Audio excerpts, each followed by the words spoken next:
Hello, ah,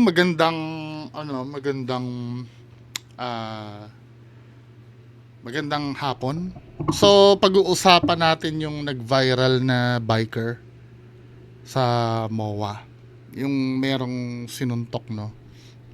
Tapos, ito, no, may mga nagpasa sa akin na mga conversation, no? Pero ito, may video na nag-resurface regarding dun sa maangas na nanuntok. Ano ito? Yo, bro. Ano ba? Ay, no. Yo, bro. Aga-aga may kaaway na naman, no? Ang aga-aga mo, ah.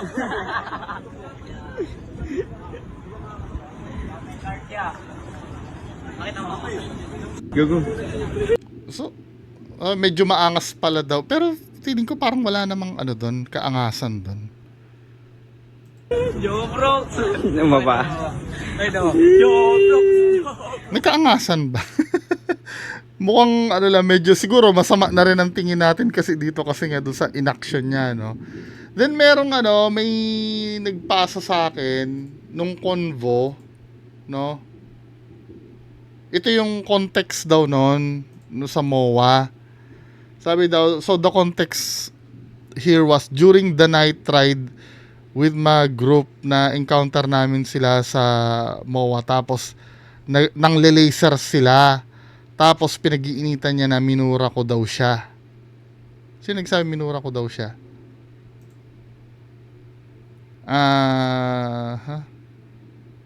No problem, re, pero yan sabi niya sa akin sa MOA, kaya nagtataka ako pero never ko siya minura.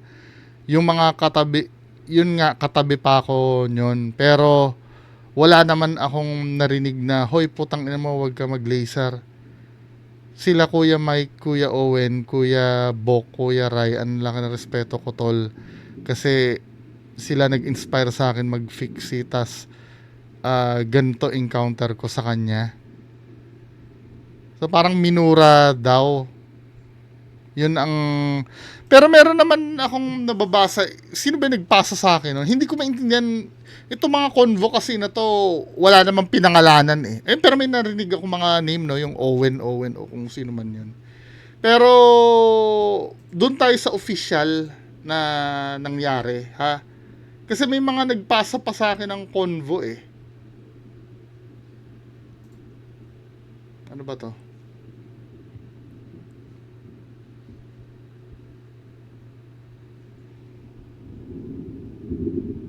So ito yung si Owen Pineda pala. Owen pala yung name nung nanapak. So parang ito lang naman, parang kinukondina lang nila, no. Then nagkaayos naman na daw. Ito. Medyo magulo eh. Ayan, oh. Latest update sa nag-viral incident sa MOA. Sinamahan ko magpa-blatter ang mother ni Vince kaninang umaga. Hanggang sa nag-chat din sa akin magulang ni Owen upang makontak ang mami ni Vince. Okay na at nagkaharap na sila. Ngayon hapon naman, nagkita kami ng magulang ni Owen na sinabi nila sa akin nararamdaman daw nila dahil sa issue. Hindi nila kukonsintihin si Owen. In fact, hiyang-hiya sila sa ginawa ng anak nila. Wala silang alam sa behavior ng anak nila pag nasa labas. Sobrang apektado din sila sa mga death threat para kay Owen. So ngayon, nakakaranas ng depression. Ang nanuntok sa dami na negative na natanggap galing sa SOCMED. FYI, hindi si Owen na nagpo-post gamit ang account na nasa picture. Hindi daw si Owen to.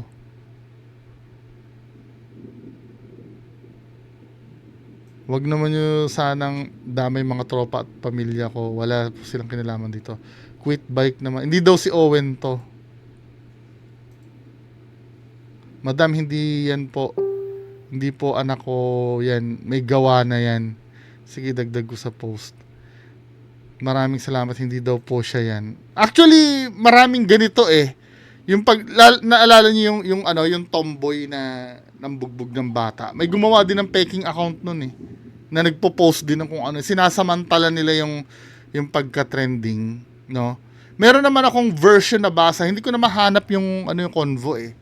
na parang ang may kasalanan daw talaga yung matangkad na nakaupo. Dahil, yun nga, parang minura din daw. Kaya lang sa akin kasi, kung ang babaw pa rin ang dahilan eh. Kaya niya ginawa yun eh. 'Di ba? Yung kung siya ay namura man granting na totoo na minura siya nung sinuntok niya, mababaw pa rin eh ang pinagmulan. Pwede namang kausapin kasi. Dapat yun ang maging protocol na. Tama ba protocol? Or maging habit na natin na pag may ganon, kausapin muna. Saka na yung mga suntok-suntok na yan pagka hindi na talaga nagkakaintindihan. Hindi kasi pwede daan na lang lagi sa suntok-suntok, alam mo yon. So yan, ito yata yung magulang nagkausap na daw. 'Di ba? Sabi dito. Kahit politiko nagkakasakit bigla pag nahuli sa kasalanan, gumaya ka papayato. Pagdasal mo, Totoy, na makasuhan na sila Romualdez at kupal na senador nagnakaw ng pera para ma-divert ang galit sa'yo. Anyway, so ito na yung so case closed na ito. Tingnan natin ang mga development sa susunod na araw. So para nagkaayos naman na pala. Now next yung regarding dun sa yung may babae sa hood. Yung pinapabukas niya, nagsalita daw di umano itong kamag-anak. Pakinggan natin to si Kuya. May babae, sabi ng isang Grab rider. So mga los, ito, pilit niyang binubuksan yung hood. So hindi na ako magpapaligoy-ligoy sa inyo. Pamangkin ko to. Pamangkin ko to sa makalawang pinsan. Pero ito, kahit paano, medyo nakita ko to magmula pagkamaliit hanggang sa, yan, ganyan na siya, doon sa may tondo. So meaning legit na hindi siya unang suspetsya ko kasi baka mamaya content eh. Pero pakinggan natin. Kasi plywood lang ang pagitan ng bahay namin ito eh.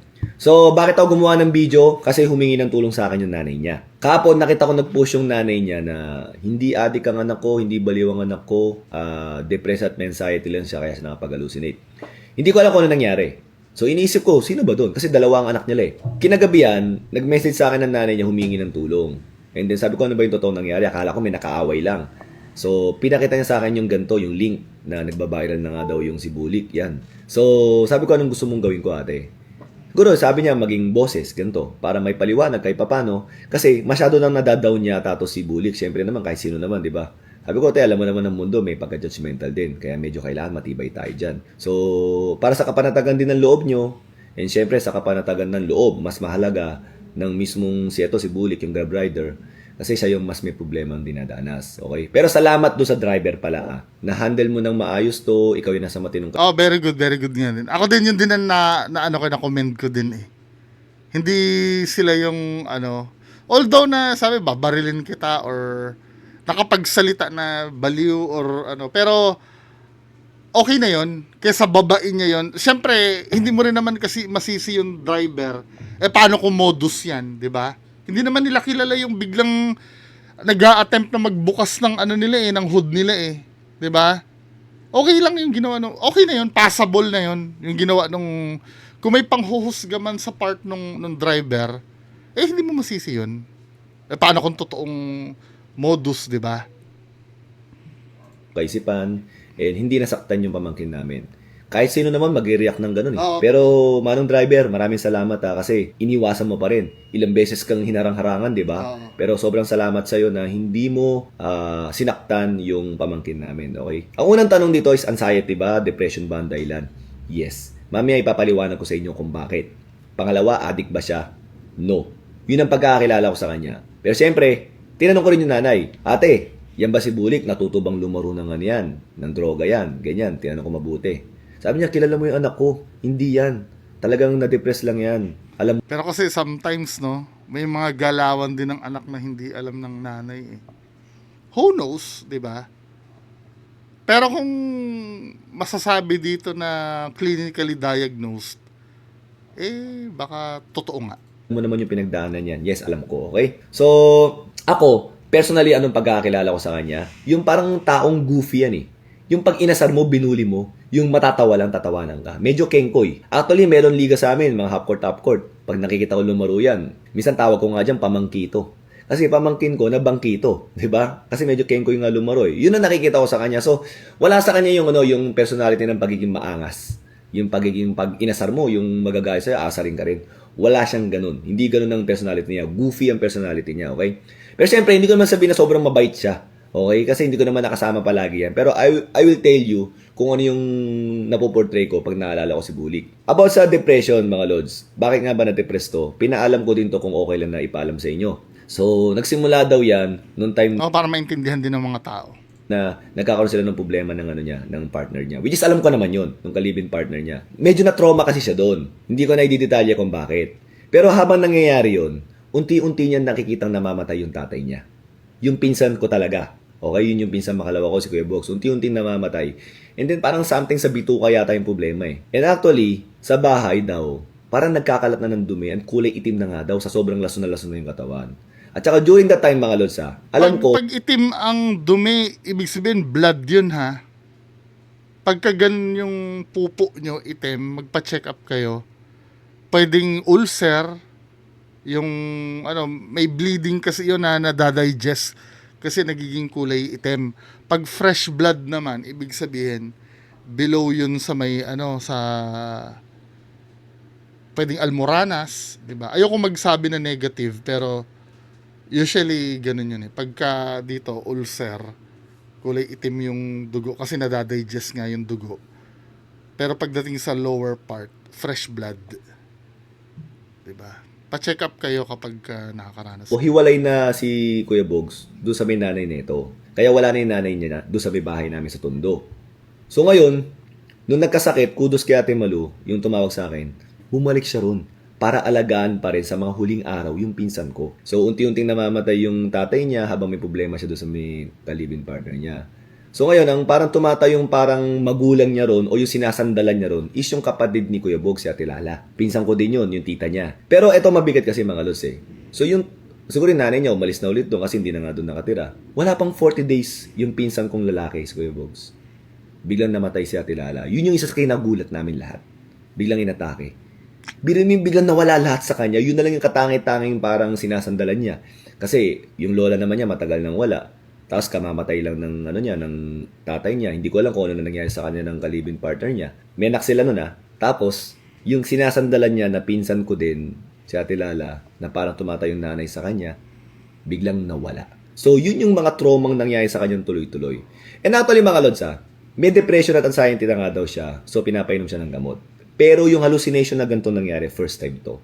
Kaya sa mga nagsasabi din na, alam na pala may ganyan, dapat hindi na pinagdadrive. Actually, first time nga to. So, pero kahit na sir kung clinically diagnosed siya na na may ganon, dapat nga hindi na.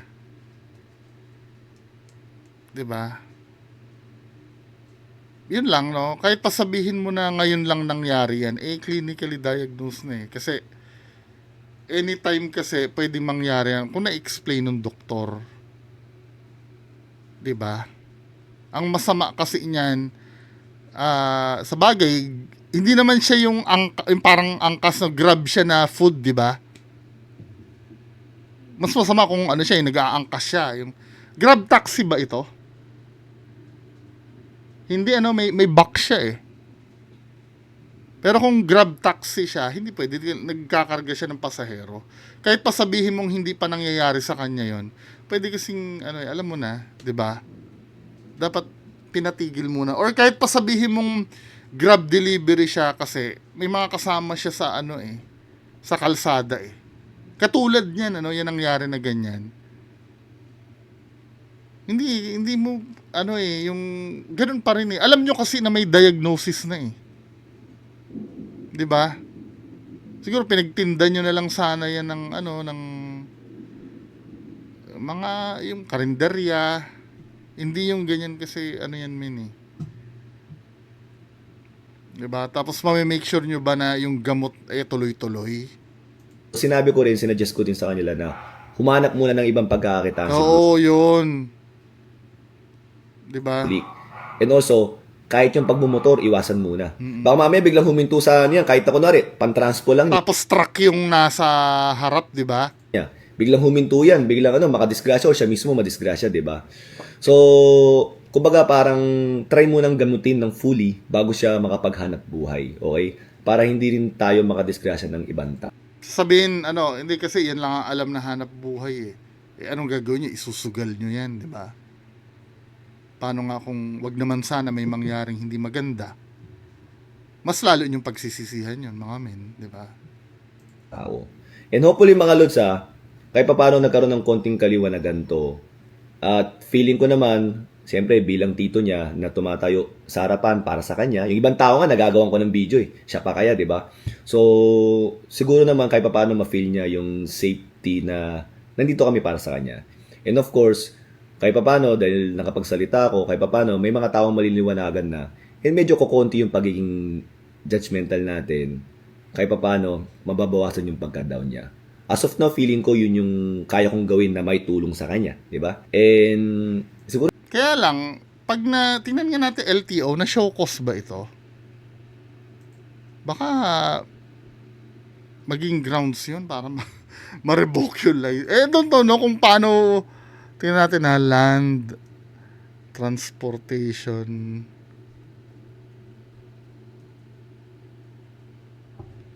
Tingnan nga natin kung may pahayag ng LTO dyan. Kung ano yung... Kasi kung unfit siyang mag-drive pagka ganon. Diba? Mukhang mahahatulan din siya doon. I don't know kung bibigyan nila ng konsiderasyon yan. Walang update. To be fair naman, hindi naman siya inanuhan ng show cause ng LTO. Or siguro may kumausap ng taga-LTO dyan na in-explain na lang. Diba? Well, mga kababayan ko, so at least kahit pa paano may konting kalinawan doon sa nangyari. Yan lang muna pag-uusapan natin. Magandang hapon sa inyong lahat. Bye-bye.